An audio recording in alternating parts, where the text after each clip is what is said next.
Good morning, friends. In all seriousness, you cannot win an argument. Hear that again. You will never win an argument. Let me talk about what that really means. So, if I win an argument and my husband loses, in the long run, so do I. If my husband wins an argument and I lose, he's going to lose too. It's not about winning the argument. This is what is called pitting against each other, right? You learn this from maybe your parents.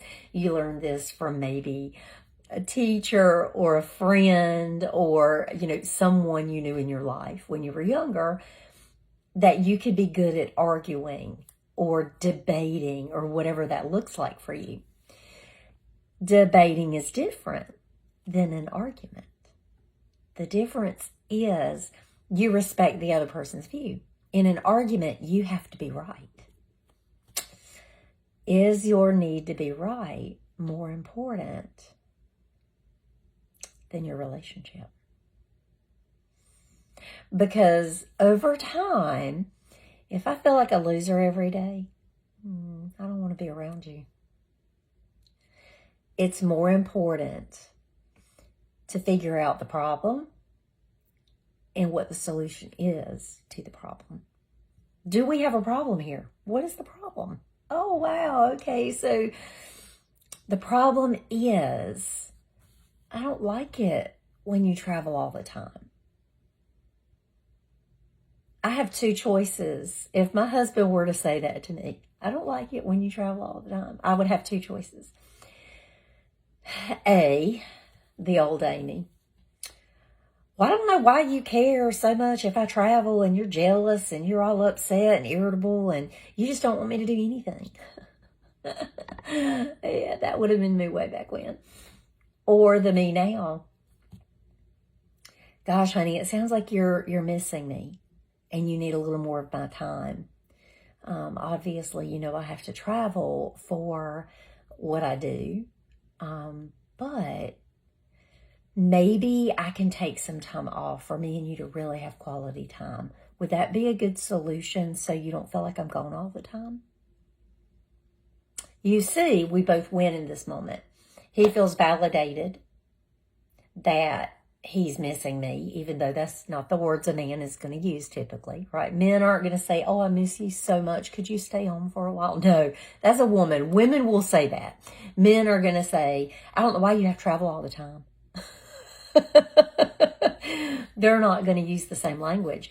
That book, Men Are From Mars, Women Are From Venus, y'all, it's a really true book. Like, it's so true. We speak a different language. We are very direct people, or we're very indirect people. And so you may have a very direct person or an indirect person, and that usually causes issues. So you're going to learn to listen differently because arguments don't work. And arguments usually are misunderstood words. Arguments come from misunderstood words. Are you hearing them to understand what they're trying to say? So, if I say to my husband, you never love on me, you never hug me or give me any affection, he's going to take that as an argument waiting to happen, right? He's going to be like, yes, I do. I just hugged you this morning. I gave you sugars just at lunchtime. I gave you a kiss before we went to bed last night, right? So, number one, you can't come with the argument and not get an argument, right? You can't come as an attacker and not get a defensiveness, right? So, if you bring your ammunition, be prepared for the war, right? So instead, you would go up to your spouse and say, I'm really feeling a need to have a whole lot more hugs and kisses right now. And you know, it'd really feel good if you just wrap your arms around me and love on me some right now. Now, guys, wouldn't you be a lot more inclined to come give me what I want if I ask for it like that? Yeah. Yeah, that's why I get what I want, because I know how to ask for it. Seriously. I didn't used to know how to ask for it. So you really want to learn how to ask for what you want. It doesn't matter who it is. It doesn't matter what it's for. I remember, 10 years ago, I had a boss, and we all have bosses usually, but now I'm my own boss and I'm horrible. But I had a boss that I needed to get a raise, and I was afraid because this boss was particularly bear-like. And I just went to him one day and I said, hey, when you have a few minutes, I really need to talk to you. He was like, shoot, go for it right now. Hurry up. Tell me what you need. And I had to really be quick to get across to him what I needed, because he didn't have time for me to be slow. And I said, I need a raise so I can afford to pay my bills, or I'm going to have to start looking for a new job, and I really like my job. He said, send me an email how much of a raise you need, and we'll talk about it. I'll consider it, and I'll let you know by the end of the day. And I was like, oh, wow, okay. And I sent him the email, and I added at the end of it, you don't have to let me know by the end of the day. Take your time. I pray over my, my decisions. Take your time. I'm not, threatening to leave you in a bad way or anything. I'm just desperately needing enough money to pay my bills. And so I put a number down, what I needed to make. And guess what? I got it, because I asked for it in the right way. And so learning how to ask for what you want, as opposed to bringing an argument or an attack, right?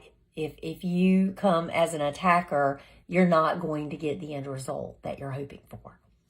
So arguments are basically unmet needs. Hear that again.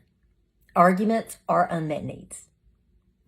So when you go to your teenager and say, oh my gosh, you will not just clean your room. Just clean your room. Why won't you do this for me? The old Amy. The new Amy says, son, I really need you to clean your room. It smells, and I'm really concerned that we're going to get bugs. I've seen a couple of bugs. I'm not happy about it. I need you to clean your room, and you're not going anywhere until you do. I love you. I'm going to get more out of that kid. Now, had I known this for the first kid, the arguments I could have saved myself from. But I knew it for the second kid.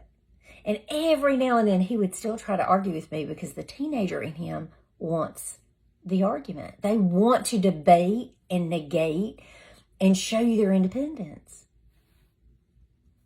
It's how you come at them. Hope this helps. Go be awesome.